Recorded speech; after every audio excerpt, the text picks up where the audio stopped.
Hello everyone. आज हम स्केलियोडॉन के नर्वस सिस्टम के बारे में बात करेंगे।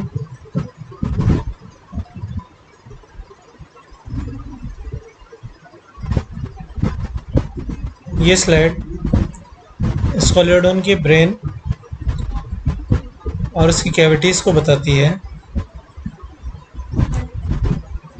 स्केलियोडॉन के नर्वस सिस्टम की बात करें तो उसको हम तीन पार्ट्स में डिवाइड कर सकते हैं।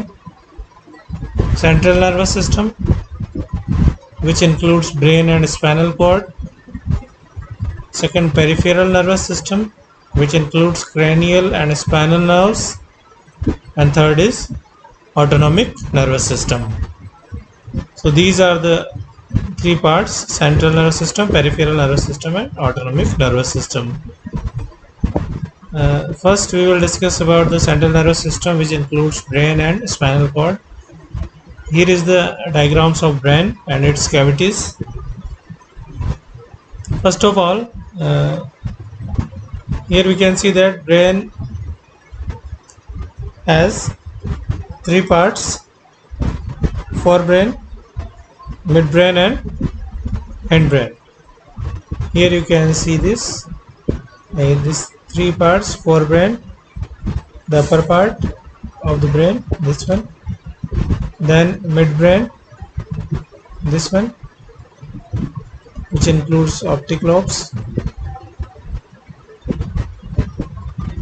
and then the hindbrain, which includes the cerebrum, restiform bodies and posterior choroid plexus. So first of all, the most important part of the brain is forebrain, which includes two parts: cerebrum and diencephalon. Cerebrum is the large undivided anterior part. This one is the cerebrum, large undivided anterior part, which is known as cerebrum, and it is a part of forebrain, large undivided cerebrum. And here is also a pair of olfactory lobes. This is also a part of forebrain. Then the forebrain also contains diencephalon, and this one you can see here. This is the diencephalon, which is part of forebrain along with cerebrum. So forebrain has two parts: cerebrum, this is undivided large cerebrum, and here is also a pair of olfactory lobes, and the second part of the forebrain is diencephalon, this one. And diencephalons is its thin membranous and vascular root is called anterior choroid plexus. So इसलिए हम कह सकते हैं कि diencephalon जो ये part है, इसमें एंटेरियर चoroid plexus पाए जाते हैं. Then on the posterior part of diencephalon, a pineal body or epiphysis is present.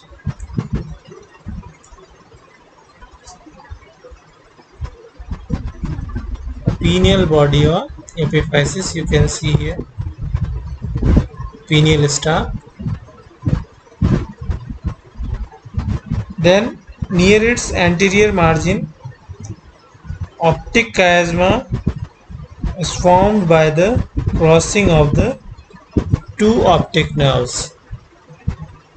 This you can see here, the optic chiasma that is formed by the crossing of optic nerves. Just behind the optic chiasma, hollow projection infundibulum present. तो ये जो optic कायज़मा है, इसके पीछे की तरफ एक hollow projection होता है, ये जिसको इनफंडिबुलम कहते हैं. Then attached posteriorly to infundibulum is a sac-like hypophysis or pituitary gland, जिसको हम कहते हैं, जो कि इनफंडिबुलम से जुड़ी हुई होती है. This is hypophysis. This structure is hypophysis of pituitary body. Then the dorsal side of hypophysis is thin-walled, wrinkled, and glandular, and it is known as saccus vasculosus, which is present only in fishes. This structure is only present in fishes.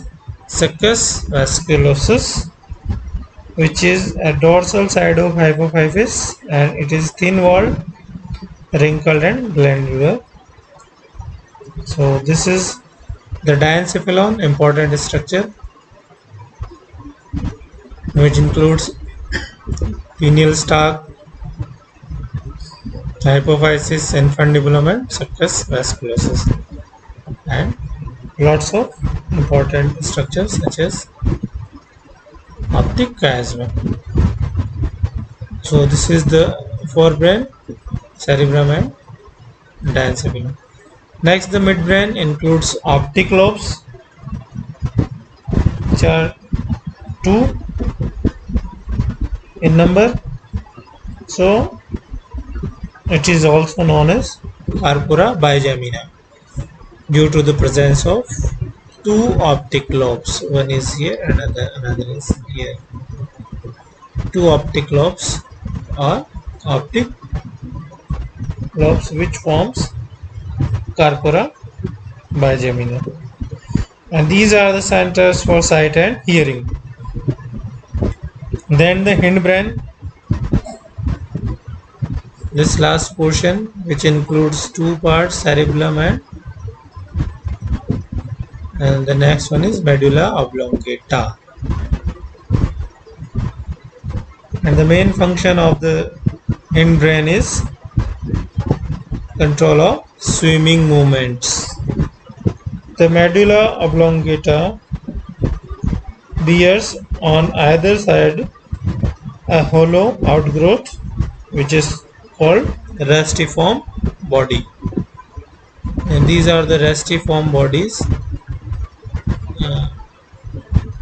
present on the either side of medulla oblongata, and this structure is medulla oblongata, and medulla is rooted over a thin non-glandular and vascular membrane, the posterior choroid plexus. This structure is posterior choroid plexus, and the medulla is rooted over by a thin non-glandular and vascular membrane.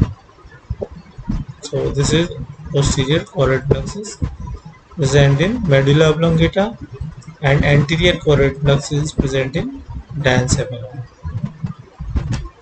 So these 2 diagrams show the structure of brain, parts of the brain, forebrain, midbrain, and hindbrain. Then this last diagram C indicates the cavities of the brain. You can see here these cavities are paracel or lateral ventricles, and the side cavities are rhinocele. So there are a pair of rhinoceles. These are the cavities of these olfactory sacs or olfactory lobes. So rhinocele are the cavities of the olfactory sacs, and these are in ears. Then the paracel or lateral ventricle, these are the first and second ventricle, known as first and second ventricle, and these are the cavities of the cerebrum, which is an undivided large structure which contains 2 cavities, first and second ventricle. Then there is a foramen of Monro. This is foramen of Monro. This is an opening between first and second which connect first and second ventricle to the third ventricle, and this is the third ventricle.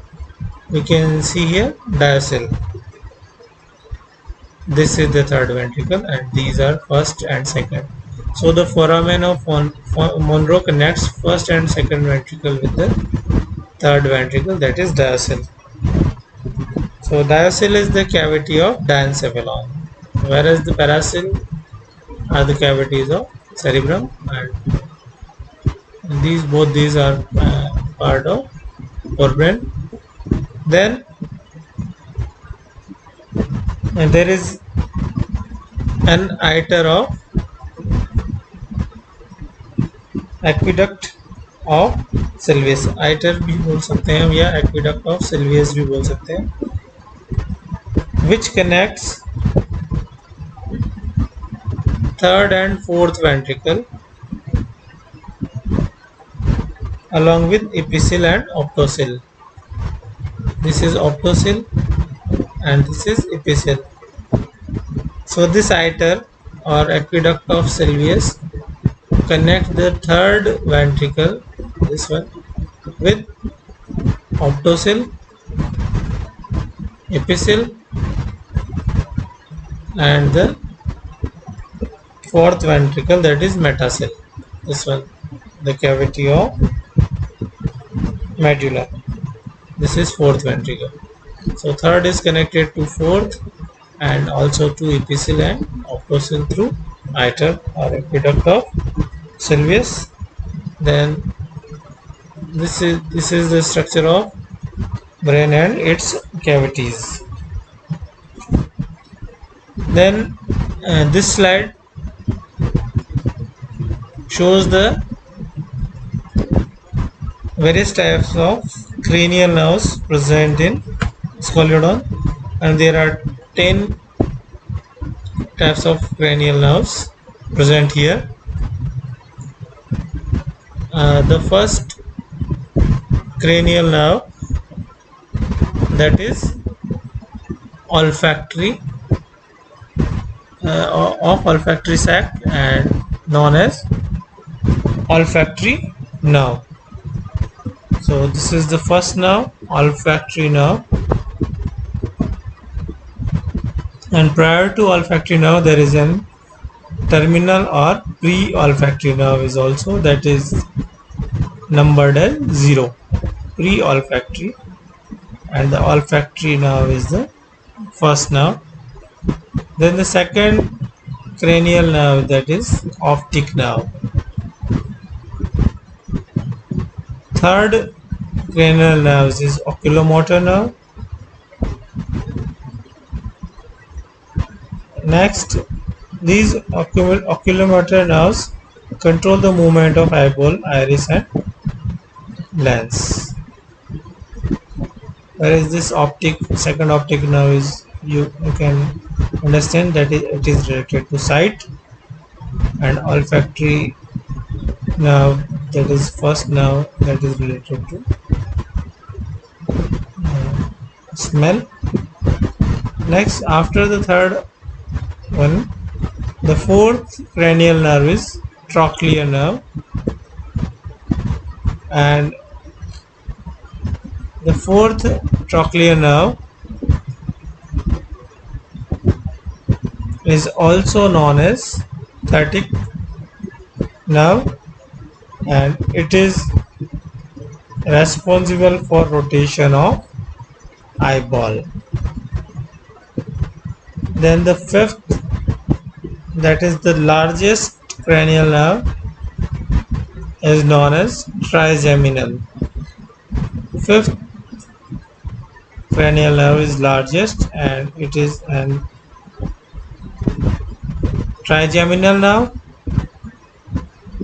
which consists of ophthalmicus superficialis, this one, then ophthalmicus profundus, this one. These are the part of fifth cranial nerve. This is the first part, this is the second part. Then maxillaris, these are the maxillaris nerves, also part of fifth cranial nerves, that is trigeminal, and then mandibularis. So these are the parts of fifth cranial nerve, and this is the largest cranial nerve known as trigeminal nerve. It contains ophthalmicus superficialis branch, then ophthalmicus profundus, maxillaris, and mandibularis. Then the sixth cranial nerve is abducens. Sixth cranial nerve is abducens. After that, sixth cranial nerve, the seventh cranial nerve is facial, which also contains many branches. Seventh cranial nerves also contains many branches such as ophthalmicus superficialis, it is also a branch of fifth and also seventh. Then buccalis, this is the also branch of seventh cranial nerve. Then palatinus is also a branch of seventh cranial nerve. And then iomandibularis, this is also a branch of seventh cranial nerve. These are also branches of seventh cranial nerves.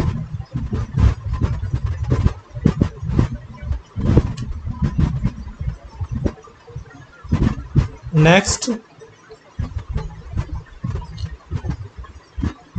so after the seventh cranial nerve, the eighth cranial nerve is auditory nerve, and this is the auditory nerve which supplies to the internal ear the membranous labyrinth. Then the ninth is glossopharyngeal nerve, and it is related to supply to first gill pouch and mucous membrane of pharynx. Then the last cranial nerve is 10th, and it is vagus, which contains many branches, and the vagus is the longest nerve. It contains many branches such as lateralis, which supplies to the neuromast organ, then visceralis, which supplies to the viscera, and then branchialis, which supplies to the remaining gill pouches from second to fifth. Because the ninth glossopharyngeal supplies only to the first gill pouches, and remaining gill pouches are supplied by branchialis. So this is all about the cranial nerves and the nervous system, brain and its cavities. Thank you very much.